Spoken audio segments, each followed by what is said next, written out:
You're listening to the We Are Dan and Sam podcast, a podcast about our life, family, surrogacy, and adventure. and a closer look into our life as content creators. Let's jump into today's episode.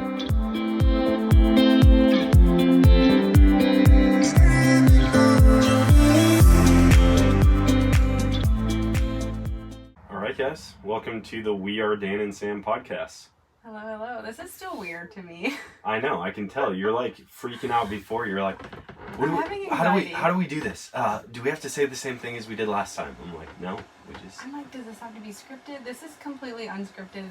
It is now 7:17 at night, and we're like, hey, let's record a broadcast. You act like that's late. Well, 7:17 is probably like the average American time for dinner. That's true. I mean, 2 days before it goes live, you know? That's not Well, really... You've been in Florida this whole time. Oh my gosh, Florida was amazing this weekend. It was so good. I guess we could have done a remote podcast. We totally could. I did not want to waste any of my Florida time. I mean, I worked, but I didn't want to work more than I had to. You didn't want to waste any of your Florida time bringing Talking quality to you. Entertainment to our listeners and viewers. High quality. Oh my gosh. Anyways, there's your intro for our podcast. We're excited to jump in today and talk about a little bit of engagement, wedding, marriage. Whenever I did a poll on our Instagram asking you guys what you wanted us to talk about, one of the big things was relationship. Although I don't feel like we have all the answers, we are, I guess, the best spokespeople for strong, healthy marriage. I do think we have one. Yeah, we don't have a perfect marriage. We are very happy in our marriage, and we can speak from a lot of, I guess, insight and share any advice that we can. We are extremely happy and content in our marriage, unless we're not. I guess that's true. I mean, you're right. So, last episode, if you listened, we ended with our dating relationship and how we met and how we started dating and our dating year. It was like 4 years of dating, and he proposed when we were on a trip in Florida with our friends, and we didn't want to continue because that was, just another nut to crack. Ooh, that's a good phrase. I love how proud you get of these phrases. You're like, I mean, it's good. I'm proud of you when you get them right. Thank you. That says a lot because that's another cracked nut. No, you're the witty not one. Quite, babe. But yeah, we didn't want to tackle that on the last episode, so that's what today's going to be about. After Dan proposed and going into our engagement, it was only August, September, October, November, so maybe 6 months, under that. We both were coming from divorced parents, and we wanted to have any advice and insight from a healthy married couple, and so did they reach out to us? Oh, we went to, while we were dating, we were in an engaged married couples class at our church. Were we still dating or were we engaged? Guys, it is hard to remember back. I think we got engaged, or we were engaged while we did it, or maybe it was before. Who knows? At some point, we went to an engaged married couples class, and it was really good. Do you remember it? Yeah. The biggest thing that I took away was something from Stanley on iMarriage. Andy Stanley. There you go. Oh, you said it, Anley. Oh, I'm talking too fast. Andy Stanley on iMarriage. It was about setting your expectations, and when you set expectations at a certain level and they're not met, then you respond a certain way.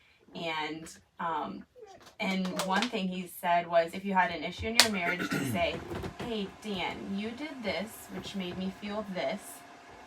It was the I feel language. I feel this because you did this. And the other person is just supposed to say, okay, I will work on it. And then walk away. Not rebuttal with like the I feel. Well, you did this, so that's why I did this. You're not supposed to say anything. You're supposed to walk away. You both think about it, and then you come back at a later time and talk about it. And at first, I was like, ooh, that's good. Realistically, I hate all these marriage hacks. Yeah. I'm just gonna throw that out there. The whole marriage hack, say this. Nobody is sitting there thinking you know what? Because they feel that way, I'm never gonna do that. But again. It did. They're thinking really? That's what it makes you feel when I chew my food too loudly? But it is helpful because in the moment when emotions are hot and heavy, and not in that way, we'll get to that Whoa. later. But like when emotions are high and you're expressing your feelings and you're feeling a certain way, you don't want the other person to be like, oh, well, and then it just disregards how you feel. It just turns into a fight instead of like a or like genuine... you're having to one-up each other of like how you made each other feel. And so that was something that I really took away from it. Do you remember anything specifically other than the book that we'll talk about? No, I mean, I think that was it seemed like really good advice at the time, and we did do that for quite a while. Yeah. I think it was like an 8-week I don't know when we or something. stopped doing that, but honestly, I feel like the best marriage advice that I've ever gotten is the 6-second kiss. Oh, yeah. Like every day, and you can do it multiple times a day. That's what it should be. It should be like every hour to 2 hours that you're with each other. Yeah. Because obviously you're not going to tell you where come I got home that just from. a kiss. So there were a couple, or there's a couple that I follow on Instagram, Us the Remingtons. They go through IVF and they just share their IVF journey. Tiffany and Caleb, but they posted something about the 6-second kiss every day, and I was like, oh, that's actually really good. And so I like talked it through with Dan, and seriously, it really helps. So when you go throughout your day, at least one point throughout your day in your marriage, like have a 6-second kiss with your spouse, like not a pet kiss, like full on make out kiss, like a 6-second make out session. And it doesn't only have to be 6 seconds, but minimum. Yeah, and so even recently, we both looked at each other and we're like, we haven't been doing our 6-second kisses, and we noticed it in a time where we're kind of getting to marriage. We're skipping the whole engagement, wedding part, but that's right. We notice it when we're not as close or where we feel a little distant.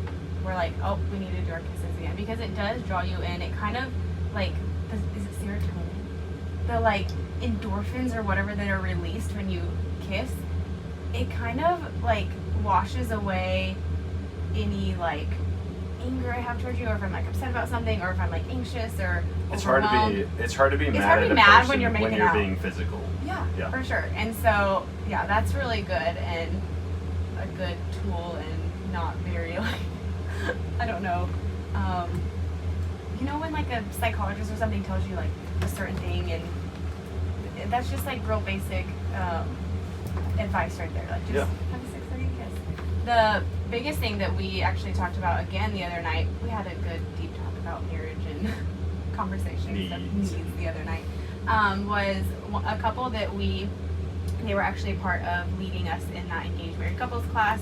We did 1 or 2 like mentor sessions with them, just to, you know, get their this advice. was my favorite. This was, for some reason, is it bad that like sometimes it's fun to watch your spouse just fall flat? I mean, it was... Okay, you need to tell them like what you're I know. doing. It's okay, so Sam and I, early on, I mean, we were engaged or dating or something, and I was like, babe, you know how you need to be loved? Like, I need to be respected. Yeah. Like, the more you feel loved, the more you're going to respect me. The more I feel respected, the more I'm going to love you. And so we went to sit down with this couple at their house. We're eating dinner, and the husband turns and he goes, Sam, what is Dan's number one need? And you were like, I'm pretty sure you like did a fist pump. I was like on the table, like, you were like, respect. You were so confident. I was so proud of myself. You were like, there's absolutely 0 chance that this could fall flat. Oh yeah. Or that I could be wrong about this. And he just goes, wrong. He goes, sex. I was like, what? Sex is the number one. And I think he followed it with sex, sandwich, sleep. He goes, I'll sum everything a guy needs up in 3 words. Sex, sandwich, sleep. Ooh, that's a good title for this. That's our new title? That's our new title. Episode title. This is the Sex, Sandwich, Sleep podcast? I mean... I'm just kidding. The episode. People are going to be like, this is not what I was expecting. I was expecting Kama Sutra tips, recipes, and... Gosh. Whatever. Anyway, to be sponsored by I was so proud of myself because, and I, you know, if you listen to the last episode, you heard that I didn't grow up with my father, and so not having that male figure in my life, like hearing Dan say that, you know, he wants to be respected, and I, you know, I'm kind of learning this stuff in not answering to a man, but you know what I'm saying, like following a man's leadership. for the first time in my life. And, you know, when he said that, I'm like, oh, I'm taking this to heart, and I'm definitely going to, like, remember that. And so I'm like, respect. Wrong. Respect. But one of the things that he brought to our attention was a book called His Needs, Her Needs. And for several people now, weddings, when we go to it, I actually buy them the book as a gift, because it did impact our marriage a lot. And it just talked about a woman's top 5 needs and a man's top 5 needs, and how, you know, it's kind of that circle again. If Dan's fulfilling my needs, then I'm going to fulfill his. If his needs are met and he's fulfilled, he's going to want to fulfill mine as well. And not everyone's needs are the same, but you're understanding each other's needs. And so this is just like, what are the typical top 5 needs for a woman? What are the typical top 5 needs for a man? And yeah, it was really good. Dan took the first week to read the book. I read it in the second week, and then the third week we came together and talked about it. And I feel like that really started our marriage off on a right foot, of just knowing that a marriage is about, I asked this question on my Facebook the other day, like, women, how do you serve your husbands? And I know people don't like the word serving and that you're a servant to your husband, but being a servant is to be selfless and to give of, you know, your time, your energy, gifts, your gifts. And so it's like, no, I'm not like serving him like I'm a slave to him, but I'm serving him and being selfless with me and my time and what I have, and I'm giving it to him, and just like he's doing the same for me. And so I do think it was like a good start for us to read that.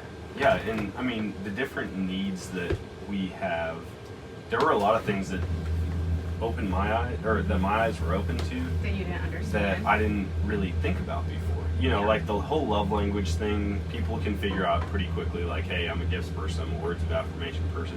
You know, you might fall in a little bit different category than you initially thought after taking the test. Mm-hmm. But in the needs book, when it was talking about like a peaceful household, Yeah, insecurity.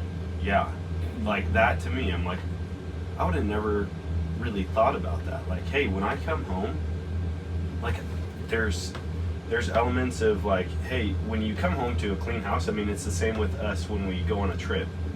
We're not going to be home for a while, but we like to clean our house or our camper right before we leave. Yeah. Because we want to come back to it. Yeah. We want to come back to it clean and whole and organized and like peaceful. Mm-hmm. And it's the same thing. I feel like you see a lot of TV shows where guys pull in the driveway and they just take a second. Yeah, to breathe and they in the like car. breathe. And some people are like, oh my gosh, you gotta be kidding me. You know, like, you've been gone all day, whatever. But there's like that transition period for a guy. Like, I can't just drop what I'm doing just to do something else right away. Yeah. I like to finish something. Yeah. And then I He like does. to have that transition period between finishing He something likes to be and like starting warned, something new. and that's Canyon too. We Yeah. notice it in him.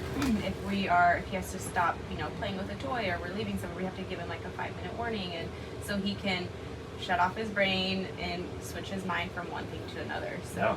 And so like that transition period, but like just an overall sense of peace inside the home. Mm-hmm.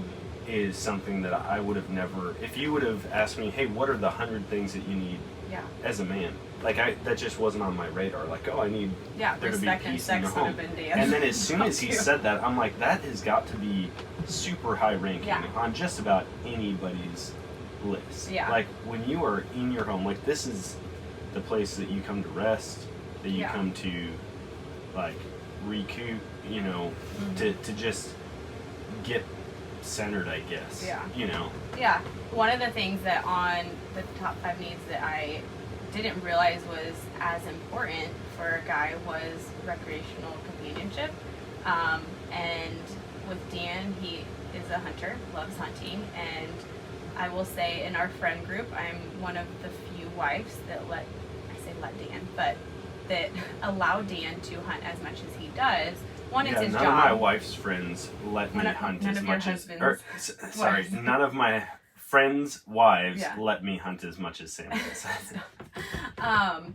And yes, it's hunting, and you know, in order to have content for his podcast, he hunts, and you know, can get these stories and stuff to talk about. So yes, it's his job, but also I noticed that when Dan is able to get out and hunt and get out and even put up trail cameras or check his trail cameras or go put out deer corn or whatever he does out there, I notice he comes back home more thankful for me, more appreciative, more helpful, more engaged with the kids and me, which makes me want to allow him to do it more.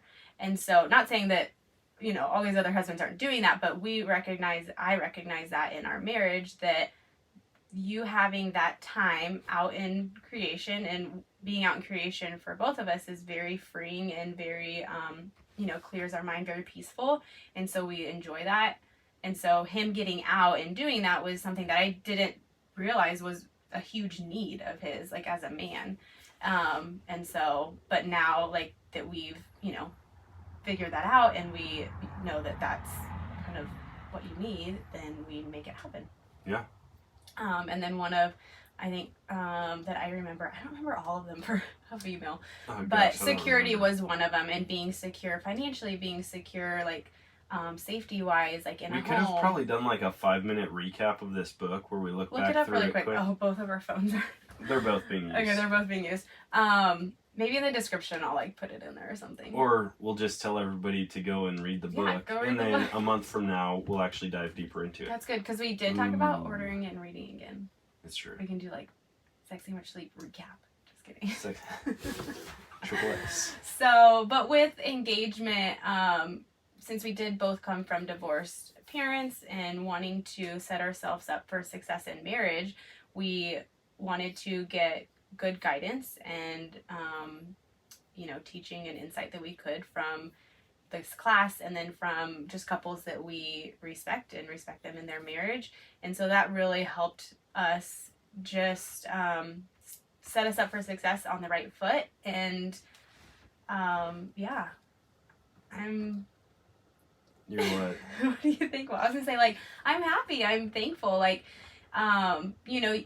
you go into marriage and it's not perfect. Like 6 months into, again, we're still kind of skipping ahead, but 6 months into our marriage, our pastor, which is also Dan's mentor, was like, how would you guys rate marriage at this point? And Dan was like, a 9 or something. Did you say 9 or did you say 10? I don't know. It was pretty high. It was pretty high up there. I mean, because at that point, an A. At that point, and maybe we can backtrack a little bit, but at that point, we, before marriage, Dan and I both didn't have sex, and so when our wedding night was our first night having sex with each other, and he had everything he needed. 6 months into marriage, he had, he had his sex, he had his sandwich, and he had sleep. Yeah. And so for him, marriage was like 10 out of 10. But for me at that point, I was like a 6. I think you said like 4. Did I? It was pretty low. You said pretty low. And that was defeating as a man. But I'm like, in most... It was in a sense the pastor did say... This is normal. He's like, listen, this happens all the time where the husband is like rating it twice as good as what the wife is. Yeah, because he has everything he needs physically. And as a guy, he, in a sense, they stop chasing and doing the work because they already have you. They already secured the prize. See, I don't know if it's that as much as it is like, guys can just be happier with less. Yes, that's true, but I don't know. I don't know why I rated it so low. Yeah. Well, and for the wedding, I think there's probably 1,000 different things that goes into it, because the whole, like, building up to a wedding thing for a woman, it's like, oh my gosh, this is amazing. I've been thinking about this and dreaming about this. And then there's, like, that endorphin rush of the wedding day and maybe the honeymoon. And then all of a sudden it's like, wow, I don't have, like, what am I looking forward to now? Yeah. That makes sense. So it's like the post-wedding blues almost. Yeah. Where a guy doesn't really get hyped up for his wedding. Yeah. It's like exciting. It's like, oh yeah, I'm getting married today.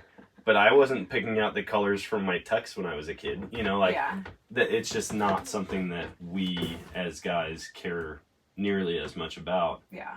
And so I think that's probably part of it. I do think that, the whole chase, it's the same thing like when people get married and they gain a ton of weight right after marriage. Yeah. You want to be your absolute best on your wedding day. You want to be your best as you're dating. You kind of have to show the best version of yourself if you think you're going to hook somebody and convince them to marry you. Right before your wedding, you're at your best. Yeah. And so then I feel like there's just a lot that you almost feel like you peaked Yeah. on your wedding day. Oh, And that's then true. I get that. After that, it's just kind of like, Downhill.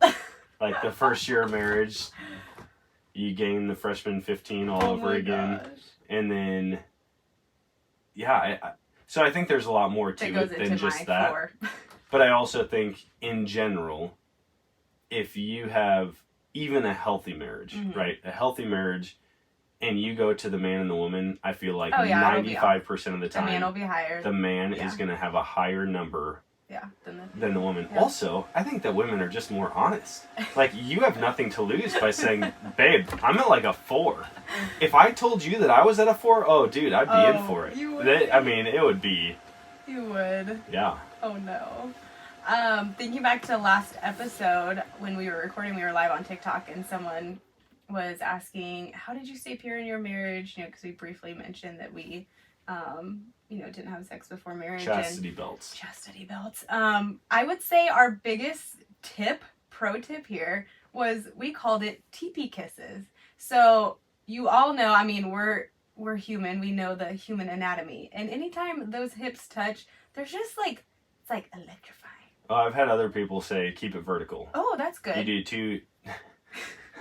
It's probably not the best thing to do. Keep it vertical? Yeah, you keep... instead of like laying down. Both of you stay vertical. Oh, yeah, that makes sense. But still, you can be vertical, and the moment like those hips touch, you're just like, oh. So we would There's a lot you can do vertically. We call them teepee kisses. That's true. Just saying. But we leaned in to kiss and tried not to, That happened for 1 week. We did TP kisses. Yeah, but then anytime we get close, we were like, scoot back. Not anytime. Oh my gosh. We weren't perfect. We knew where that line was, and we drew a line, and we said we weren't going to cross it. And we did it. I'm very proud of us. But yeah, like our TP kisses, and just knowing that, where what we wanted for ourselves. Why are you just smiling at me and looking at me? I just think it's so funny that we're telling people that TP kisses are the key no, to purity. I did not. That's not what I'm saying at all. That's not what I'm saying. But I will say, those TP, sorry if I didn't help you. Listen, if you don't let your hips get close, not a lot bad is going to happen, right? Yeah. Oh, yeah. Exactly. You keep your hips a foot apart. And stay vertical. Stay vertical.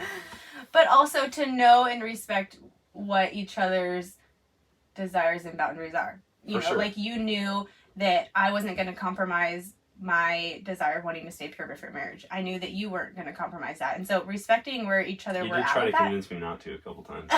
When you want someone. That should be good though. For sure. Listen, you should have the hardest time imaginable staying pure before marriage. If not, when you get into marriage and you're mad at that person, if you're not physically attracted to them, dude, you're gone. I'm out. If I have no attraction to you, peace out. I'm done. That's what this is all. That's what it's about. You're in this for my body. Yep. That's all I'm hearing. 100%. Stop.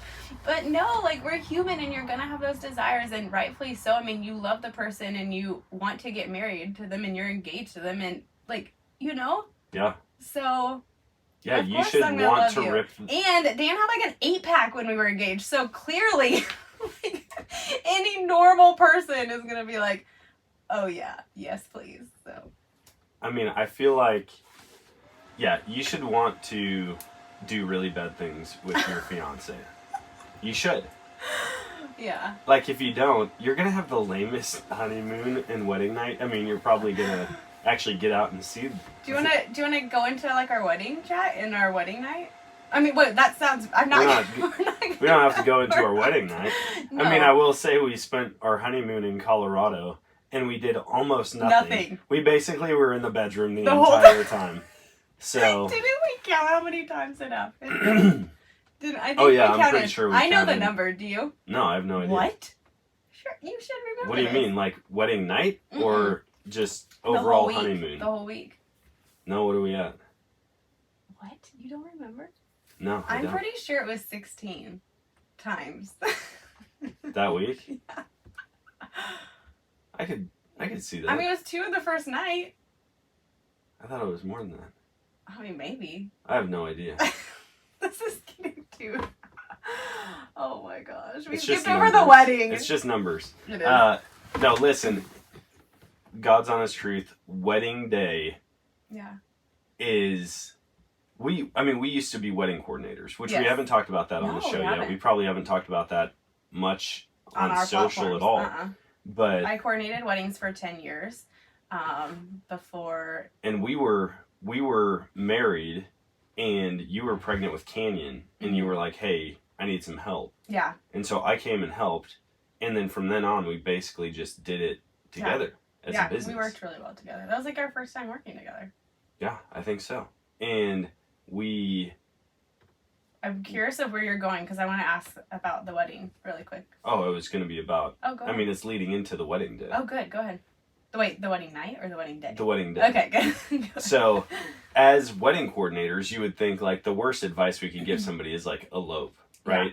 But after being a part of so many weddings, after us having our own wedding ourselves, it's such a blur. Yeah. Like, it's so if you're going to get married traditionally, and you're going to have a big ceremony and a reception and all of that, you have to take mental snapshots throughout the day. Yeah. You have to have those moments. Have certain things where you can just stop for 5 minutes and kind of go, okay, this is what's happening, you know, and the time that we could have together right after the ceremony before the reception, you know, where we just got to go and like into the other room and talk and be like, oh my gosh, this is crazy, you know. Yeah. But you have to do those because looking back at the wedding day, there's very few things that I remember. Yeah. It just seems like a total blur. I remember... Oh my gosh, yeah. I was going to say, I remember my mom putting my dress on me, helping with that. I remember us signing the marriage license. I remember our, like, 42 bridesmaids. We had, like, 9 and 9. And, I mean, we still do life and talk to most of them. There's, like, very few that we're not in contact with much anymore. But... Our wedding was at a church, the church that we coordinated at, and so we got the venue for free, or the church that we went to and I worked at coordinating, and so we got the venue for free, but we couldn't have a dance there. Yeah, we couldn't dance at all. Did we even do a first dance? No. Years later, or a year later, I think they started allowing like at least the first dance and like a father-daughter dance or whatever. But I came from, so weird. I like danced for years, did hip-hop and break dance, and looking back, doing a big wedding or whatever, I wish I would have had a ceremony where we danced, or I wish we would have just eloped and did like a big ceremony celebration. That's what I'm curious about right now. Like, yeah. if we were getting married tomorrow, knowing everything we know, what would the wedding look like? Probably just a small, intimate ceremony with like parents and siblings. And then do like a big fun celebration, like party. Not like too much alcohol, but I'll have a Malibu and Coke. But like dancing, like I want to like straight up dance to Usher and like, I don't know, I like old school R&B. So like Usher, Chris Brown, throw some Justin Bieber in there and Cuban Shuffle. Like, I don't know. Like that sounds fun to me to have, like think of all our friends. And I've been talking to Dan about doing a like 10-year vow renewal like party bash type thing. I just think it'd be so fun to like bring all our current friends together because you know we have new ones in our like as we're married and have kids now. It's like we have new friends that we spend a lot of time with that weren't as involved in our wedding, and it's like we would want to have all of our friends right now come together and just hang out and dance and have fun. I feel like we could. I mean, that's what I think. As far as a wedding goes, I'd do a destination wedding. Yeah. With basically immediate family and really close friends. Yeah.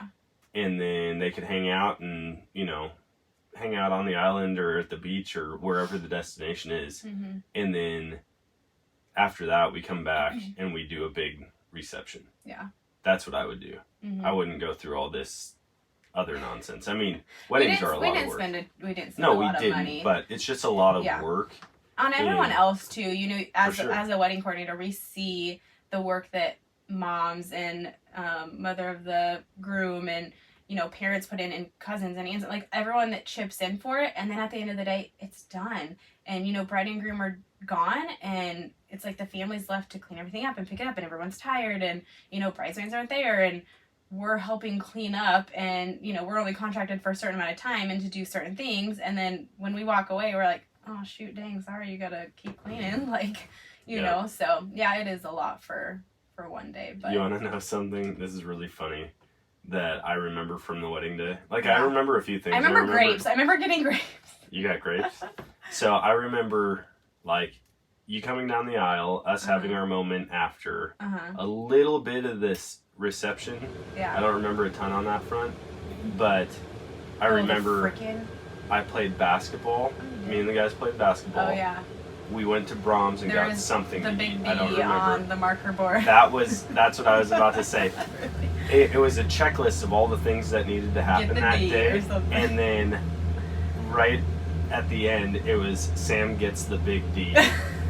And I remember your grandpa came in the groom's room at one point, and I could see him just reading the board. And I was like, oh, this is fun. Yeah, great. Who's next? Your mom and your sister are going to come and probably so. Read the board? No, I was going to say the frickin' rice in our vents in our car. The Rice Krispies? Rice Krispies. And then the orange car paint stayed on our windows forever. Oh my gosh, it was so funny. We were at a very conservative church. Yeah. And my friends are not very, very conservative. And so they put so much, like... Oh, on the windows, The different things that they painted, like with the car and window paint on the car, there were people... Didn't somebody go out there and, like, wipe it off? Oh. Somebody went and, like, wiped it off, because and so then they went back out and, like, redid it again. And then, but yeah, my brother, they poured Rice Krispies in our vents. And so once we started the car, the vents started shooting out Rice Krispies at us. Oh my gosh. And they were in there for like months. Oh yeah.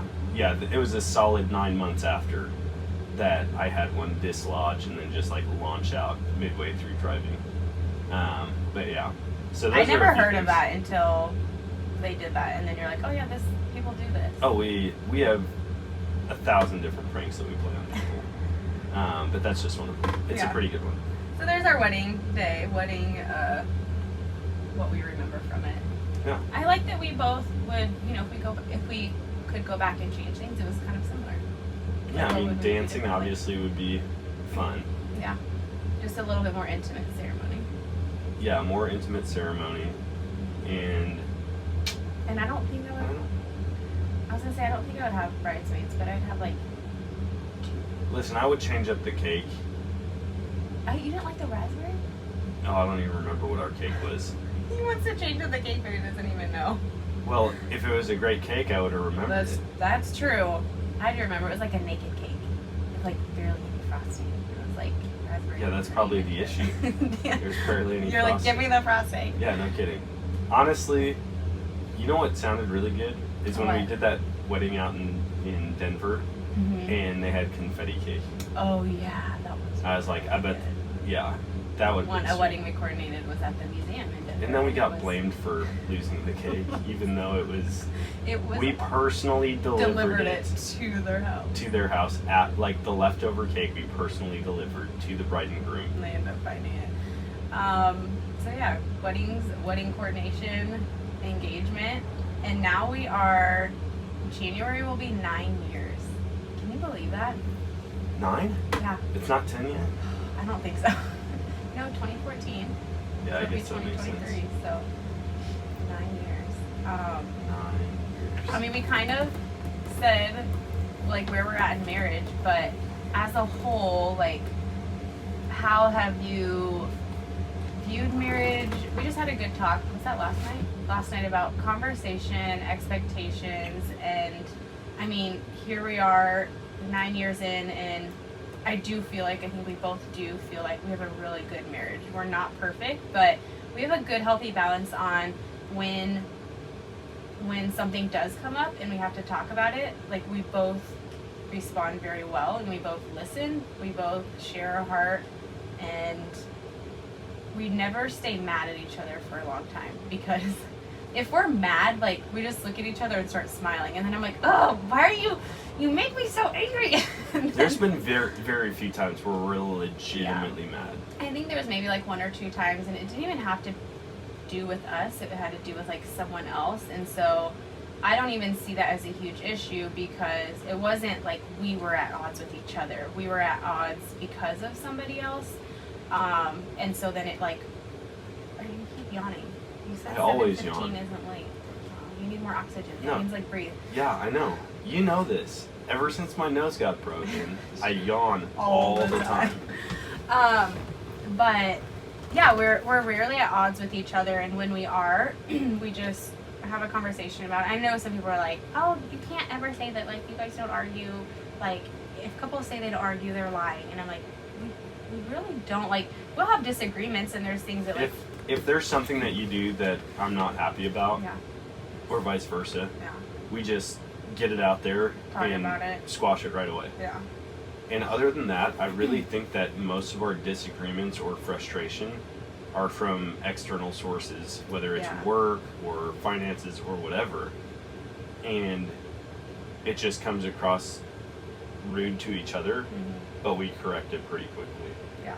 I mean, I don't remember there ever being a time where we were mad at each other for a long period of time. Yeah. And so I just think that, I don't know, I don't think it's possible to never fight, but you can fight well. Yeah. And I heard that recently from somebody, like they want their kids, they don't want their kids to never see their parents fight. They want them to see them fight well. In a healthy way. And resolve it, you know, and it can be mean, it can be like angry, and there can be a serious issue. But to figure out how to resolve it, and then how to get past make it right. Yeah, no, that's good. What would you say in marriage thus far? Like, are you missing anything? Do you feel like it's everything you wanted it to be, or like met your expectations? I'm trying to think of questions that people would have for us in our marriage. Well, why don't we We have like 22 people on TikTok people live. Watching live. Yeah. Go ahead and start throwing out some questions that you want answered. But marriage. I feel like I'm happy. Yeah. I mean, we have common goals, beliefs, desires. Like, as a whole, I don't think there's anything that I'm like missing. Yeah, I think the hardest thing right now, which has been like the topic of our discussions lately, or talking lately, is we're in such a different season than we've ever been in life. For 8.5 years or 8 years, Dan has gone to work, been the sole breadwinner, and the crumb winner. I didn't get a whole loaf. a couple slices. Oh my gosh. When he has been the one that would, go, he had an 8 to 5 job. I was mostly home with the kids. I would do side jobs here and there. And, we lived in one place at one time. And now so many things are out of whack, I guess I would say. Not out of whack, but just different. I busted my butt for years and years and years. Oh, yeah. And then Sam was like, hey, let me show you how to work smarter, not harder, you big dumb oaf. And then she, like... I'm crushing it over here. Basically bringing makes in, like, more... Like, I'm making it rain bread loaves from Panera. Panera bread loaves. No, don't make it rain. Those things are hard. Those are good. Those bread bowls that we had today, could you imagine it raining those? Everybody would be dead. Forget COVID. The pandemic would be giant rocks of yeast falling but from the sky. So much is different in our life right now. Like, we're living on the road, and so we're learning to travel and work at the same time, homeschool our children at the same time. We just got a new dog. Like, Sam's postpartum. We're looking for land, trying to build. Like, so many things are, all these external factors, play into how we feel, which then plays into how we respond and how we communicate.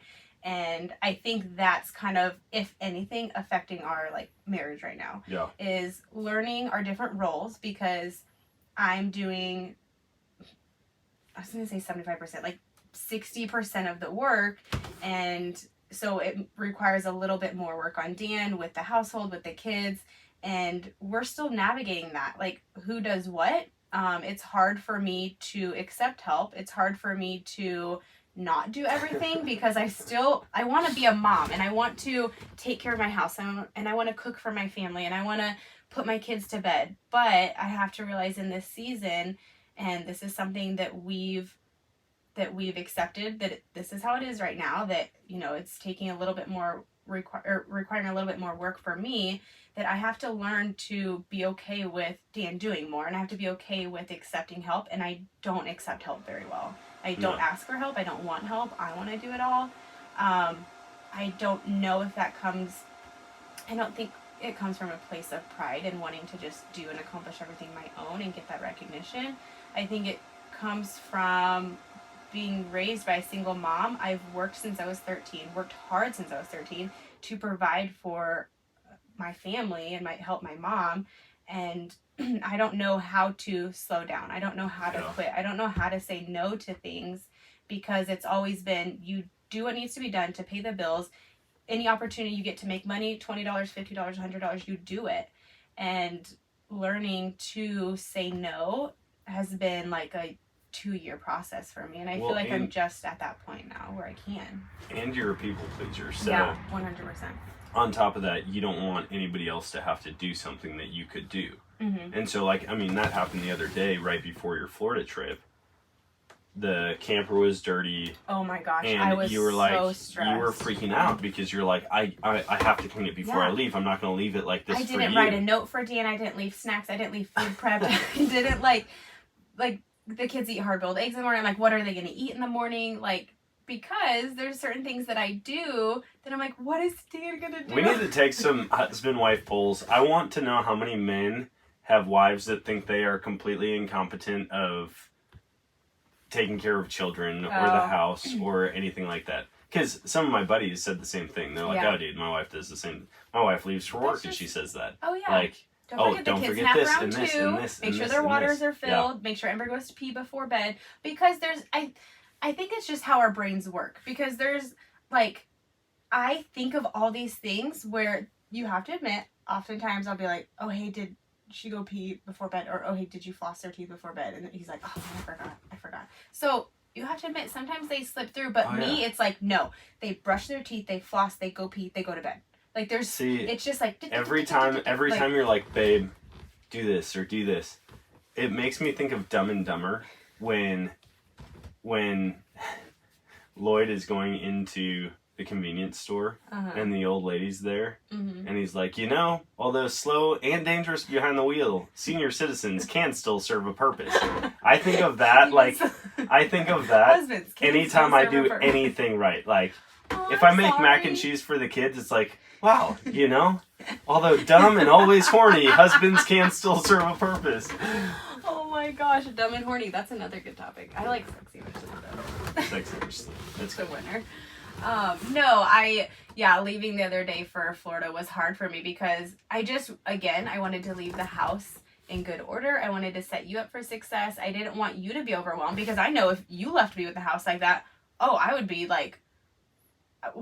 mad. But I'd also be emotional, full of anxiety, overwhelmed, overstimulated. Like, it wouldn't be okay for me. And so that's, I think, where it comes from, a place of, I would want this, so I want to do that for Dan as well. See, I just feel like on my end, if you leave it super clean, the only way it can go is worse. Oh, that's true. And so, the dirtier it is when you leave, the better it looks when you come back, no matter... I mean, you're if right. I clean the whole thing or not. You're right. Even if I go 50%, I'm like, but do you remember how you left it, babe? That's true. So, I must have done quite a bit. That's true. You're Whereas right. if you leave it spotless... I left him, a sink full of dishes, which in an RV, that's the worst thing you could do, possibly. Literally everything was a mess in the camper when you left. Every single thing. I'm really sorry. I took care of it. You did. And now you're back. Now you're back, and it's messy again. Yeah. So I think we know who the messy person is. Don't our children. Yeah, that's true. I mean, we are in 20 square feet and have, our whole lives in here. So here's the deal. I don't clean, I shouldn't say that. If it's clean, I'll clean it every day when the kids are taking a nap or once they go to bed. If it's dirty, it's going to stay dirty until right before you come home. So that was the secret. Did you do the dishes the night before? 100%. You did? Yeah. Or the night of? No, it was the night before. Oh, no, it was the day before. It was early in the day that I did good job, it. babe. Yeah. Someone on TikTok is asking, what's our thoughts on like sleeping in separate rooms as like a husband and wife to spread out and have more room? I'm sorry, but I like to be wrapped around Dan. Sleeping in separate rooms to spread out and have more room. Yeah. No. Are you freaking kidding me? No. You need more room. Get a bigger bed. That's true. We have a king in here. This is the biggest bed we've ever had. We've like first part of marriage was queen, and I don't know, or not even queen, a full. I don't know how we survived in that for a while. But now with this king, I don't think I can go back. No. I do, like, we have it, and so the kids will, like, in the morning come and, like, snuggle with us or whatever, and then they come out here and play. But having that extra room if I need to turn around, but I don't know, I like to be wrapped around you. And, hello, listen, if how we're can you in have the sex same building, if you're in a different room? If we're in the same building, we are not sleeping in separate beds. No. We've never slept separately at night if we're angry, have we? No. I don't think we have, yeah. No, 100% we haven't. We've gone to bed, like, not angry, but we've gone to bed just like, ugh, before, where then in the morning we're like, okay, I'm sorry, I love you. Yeah. But, nah, no separate rooms, so. But hold on, I have a hard time believing that people sleep in separate rooms just for more room. Yeah. There may be a deeper issue than that. I've never heard of people being super happy and married in marriage, sleeping in separate rooms. Yeah. That seems real odd to me. Yeah. To each their own. Like, how much room do you need? A whole queen You're not bed. doing freaking P90X while you're sleeping, right? Put up some pillows as a divider if you need. If you're like, don't touch me. I mean, some people don't like to go to bed untouched. But if you do, just like in a queen or a California queen, that's a giant bed. Just don't marry somebody like that. Can you imagine? Like, be nice though, because maybe maybe that's how they do. Maybe that's. You're right. So there are some people who don't like physical touch. For I just us, can't imagine. Like, that yeah. is so. That is not even a foreign. That's an alien concept to me. Like, I can't imagine sleeping not in a different room than wanting to like touch you at night. I think I would feel weird if you wanted to be in a different room. I'd be like, why don't you want to cuddle me? Are you like trying to do something in there and not let me know? Like, I'd have an issue if you were like, hey, I need to go to another room. Yeah. I'd be like, what are you doing? If you're like, I need to go sleep here. Yeah. I mean, I don't know. But not also, to mention, I feel like a lot of divorce stories that I hear start with. I was gonna say that start too, with but I people didn't sleeping in want to separate like rooms. assume that. At least the last one I heard, right before it was that. But yeah, for us in our marriage, we will not. And because, how can you have sex if you're in a different room? You can't unless you're hung like a horse. On the topic of that, what's a healthy? Okay, correct. Let me change this. I was gonna say, what's a healthy number of times each week you should have sex, but also without being like every single second. What's like if you as a man would say, if I could have sex X times a week, I would be happy. What would it be? Think like reasonably. 3 to 5. Okay.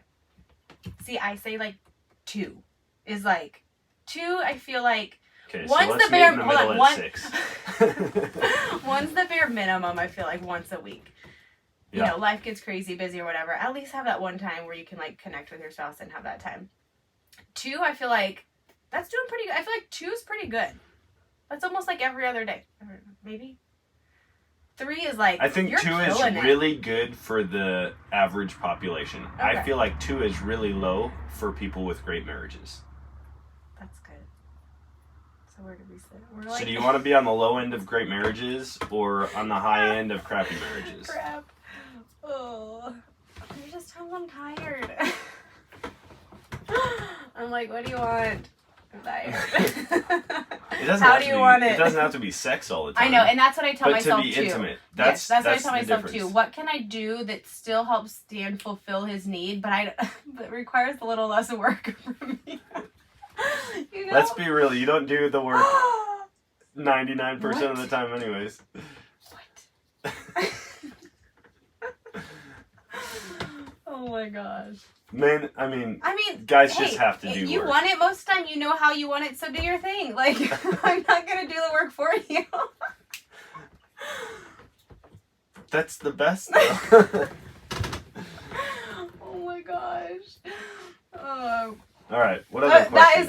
Is that the only question? I think so. That's the only question we're answering? Yeah, I mean, someone asked about how is it hard to communicate while you're carrying someone else's child? But we can touch on like surrogacy type stuff, and we're going to do one all about surrogacy, like how we, decided to become surrogates, or how I decided to become a surrogate, what were Dan's thoughts and feelings, how we talked about it and decided to move forward with it.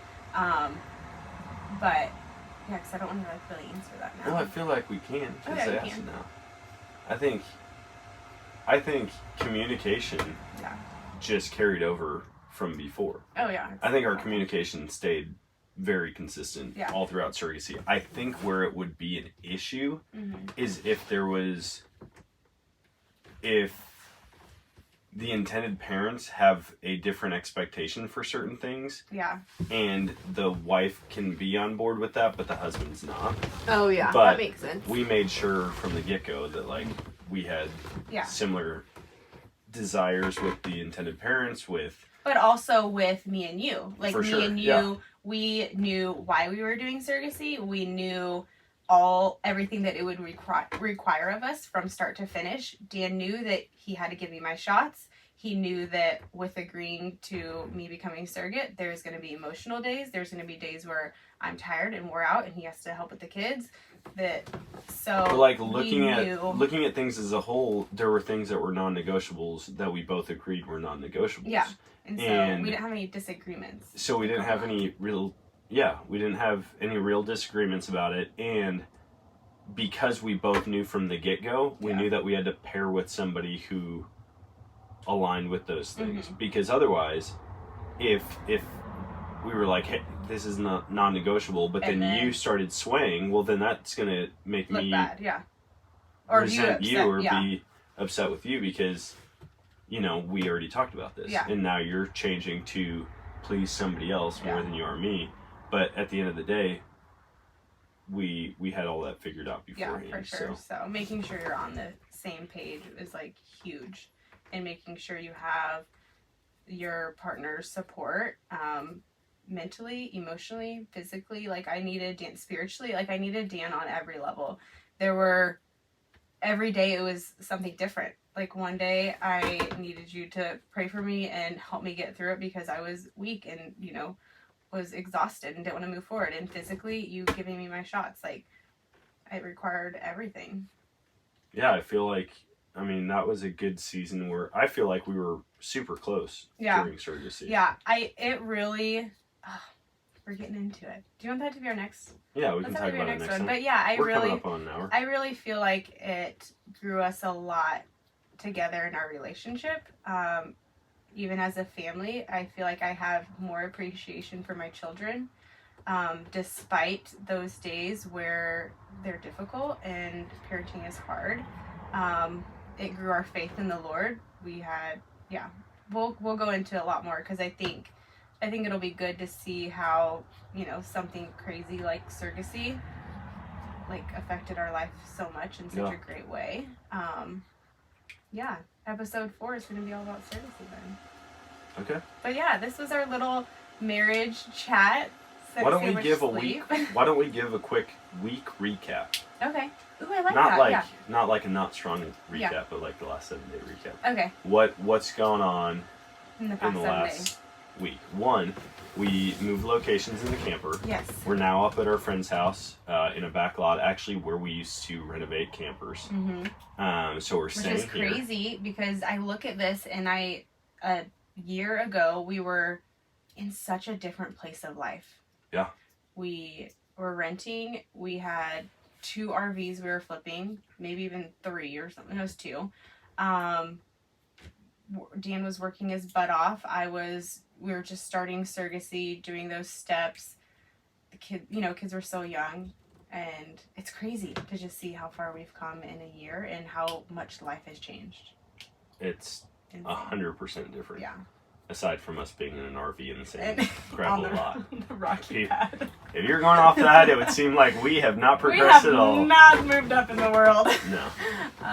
So we did that, and then you went down to Florida. I went down to Florida. It was so good. So I follow Ashley Patrone on Instagram at Arrows and Bow. And she shares all about DIYs. Her and her husband lived in an RV years ago. They lived in Southern California, flipped their house, and just talk about life and marriage and we should have children. them on the podcast. We should. That would be awesome. Maybe you want to go there in the spring. Yeah. And they opened an inn on Anna Maria Island, which we have frequented for several years now, 2 or 3. Yeah. Just go there for vacation. The kids love the beach.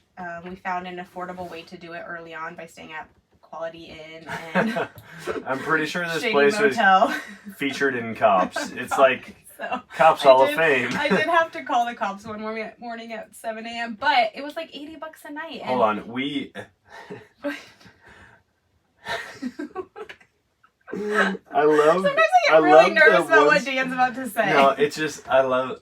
There's certain things I love so much about you. What? I love that when you've been a place one time, you're like, oh yeah, no, we've been here. This is fine. We didn't go to Quality Inn one time. We stayed there like 4 times. We stayed there multiple times, Yeah. but it was never really the place that felt if comfortable my or safe. security and my safety was in check, we would not stay there. But I remember you were just so confident, like, oh, I just love it here. Like, we know the staff, and by the staff you mean the old owner, lady, old lady and her husband that hangs out behind the counter. And you're like, we know the staff, and I just feel so safe here. Then the next and we've morning. been here. And literally that night, I went to like take trash out or go out to the truck for something. And yeah, and one of the ladies that was just staying there, she's like, hey, just a heads up, like the manager came up to me and said not to be outside alone and not to let my daughter outside because there's some weirdo that's hanging out by the fence like trying to abduct women. And I was like, yeah, that sounds like a really safe, comfortable place. And then you're like, I told you that, and you're like, are you serious? And you're like, but I mean, we've never had anything bad. And then I wake up the next morning, you're like one eye peeking out the door on the phone with the police. I'm like, what is going on? And there's people just not fighting, but like screaming at each other, like getting in each other's faces. And I'm like... And from that point on, I don't think we stayed. No, we quit going there. Anyways, back to my story. I follow Ashley on Instagram, and they opened an inn on Anna Maria Island called Joie Inn, Joie, means joy in French. And October of 2021, they did this block party to like celebrate the opening of the inn, and she had one in April, and then again there was one in October, but the hurricane postponed it, so it was for December. And it's just something fun for me to do. The first one we went to as a family, the second one I traveled with a friend to, and then this one I took our assistant, Tiff. I don't even want to call her a virtual assistant anymore because she does more than just like a virtual assistant. She's almost like executive assistant. Employee of the month. Employee of the month. She's almost like the executive assistant for me. Like, she's so amazing. Could you imagine if we did an employee of the month deal? We have Ember now, so we have 2. And then plus we have our contracted employee, Austin, who edits YouTube for us. Yeah, but imagine if we did employee of the month and you didn't win it after a couple months. You'd be like, there's only 3 of us. You'd think at some point throughout this year I would have got it. But I didn't. Oh my gosh, no, everyone on our little team is amazing. But great. yeah, I went to the Joie in block party, and it was just an excuse to get away, have a girls' weekend. Dan can attest, I don't do a lot for myself. Yeah, it was a great girls' week. I don't do a lot for myself. I don't really have hobbies. I enjoy working hard. I enjoy meeting my goals. I enjoy creating content, and that's like my hobby. And so stepping away is hard for me to do. You know, it was costly, but it was worth it. It was fun. You're like I did a female, no F-word version of Gary Vee. I am. Oh my gosh, babe, that's the best compliment you could give me. I'm really happy right now. I love me some Gary Vee. He came up on my For You page like months ago, and I'm like, dude, this guy's awesome. Minus all the F words because I don't cuss, but he just is like, but he just like. As you just said, you don't cuss. I know, but like no BS. That's it. Like he just like little I love that you abbreviated it after already saying. Oh, I couldn't think of it at first. I don't know why. Sorry, he is a no BS type of person, and just like go after it, work hard, fight for what like you want in life, and who cares what everyone else says. Like, don't worry about other people offending people. He can come off very like bold and in your face, but anyways, thank you for that I compliment. wonder how many people are like that though, because you see a lot of wealthy people like that right now. Yeah. And they're going on and they're saying whatever they want, and they've got like the FU money, you know, like, dude, I can do what I want, I can say what I want, I'm no holds barred, and it's like, but were you always like that? That's kind of what I'm curious about. Yeah. Were you always that brash? Were you that in people's face all the time? Yeah. Well, I'm saying like all of these guys. There's so many of them now. Yeah. Like you look maybe at they see Gary Vee like Grant Cardone. You look at that. What's that old dude? I don't even know what his name is. There's some older guy that's on there on social media, and he does that stuff all the time. I don't know. Well, it's just once you started talking about Gary Vee and like how I have no hobbies and I just work. Yeah. Working is my hobby. I'm just it raised that question for me. Yeah. Were they like that, or did they get like that once they were successful? Yeah, who knows? I don't know. He did have one video that came across my For You page that was about that. Like, he was like, some people like to go golfing, some people like to go skiing. He was like, said a bunch of F words, but he was like, F skiing, F golfing, like, I want to work. And he was like, I don't think that's bad. Like, I enjoy working hard. I enjoy, you know, coming up with something new, or I enjoy whatever. And I was like, oh, I finally feel heard.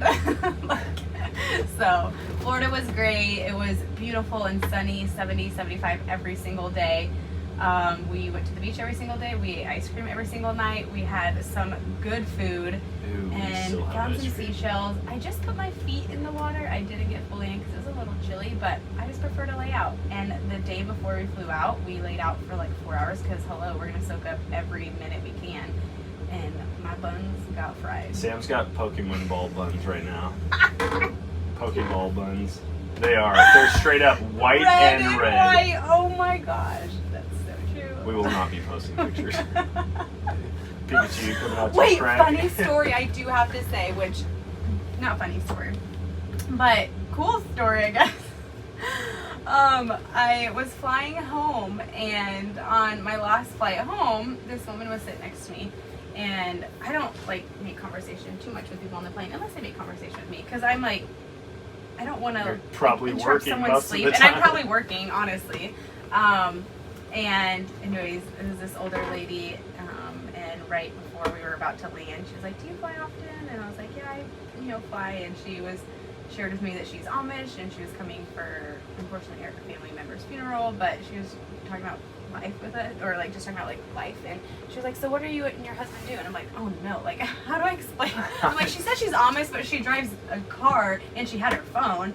So I was like, I was like, do you know like podcasting? I was like, my husband and I both have like podcasts, and she's like YouTube? I'm like, yes, YouTube, we are on YouTube. And she's like, oh, what is your name? So I told her, and I was like, oh no, she's gonna see one of my half-naked shorts on there. Me and my Calvin Klein sports bra and underwear, and I'm like, oh no. Anytime someone's like, hey, are you on TikTok? I'm like, yeah. Which one did you see? Was I fully Oh my clothed? gosh, when people come up to us in public, especially when we're at church, and they're like, oh my gosh, I've seen your TikToks, we're like, awesome. cool. We're like, great. I just hate when people say that. Anytime anyone recognizes me from social media, it's not that I hate it, because I'm like, oh, that's kind of cool. That's but at the same time, I'm like, so you gotta get over that. Like, no, I know. But I'd much rather than be like, dude, your podcast you're is the awesome. podcaster. Yeah. Well, social media is your marketing for your podcast, so I guess they that's do true. recognize you. Anyways, thanks for hanging out with us tonight. I know we went on several different tangents with this, but that's just a little inside look at our engagement, our wedding, our marriage, and no, we're not perfect, but we're very thankful that together we are working hard towards marriage. We both are putting in all of our effort. We have conversation, we listen, and I'm excited for another 9.5 years with you and more. Me too. Tune in next time 8.5. for. Oh yeah. Almost 8, 9. Just kidding. 9. Yeah. I was Yeah. like, we're getting close. Yeah, 10 we are. years. It's Hawaii. crazy. Ooh. Hawaii 10-year anniversary trip and maybe a little 10-year renewal bash. Who knows? I like it. But tune in next time to hear all about our surrogacy journey and how we became surrogates. See you guys. See ya.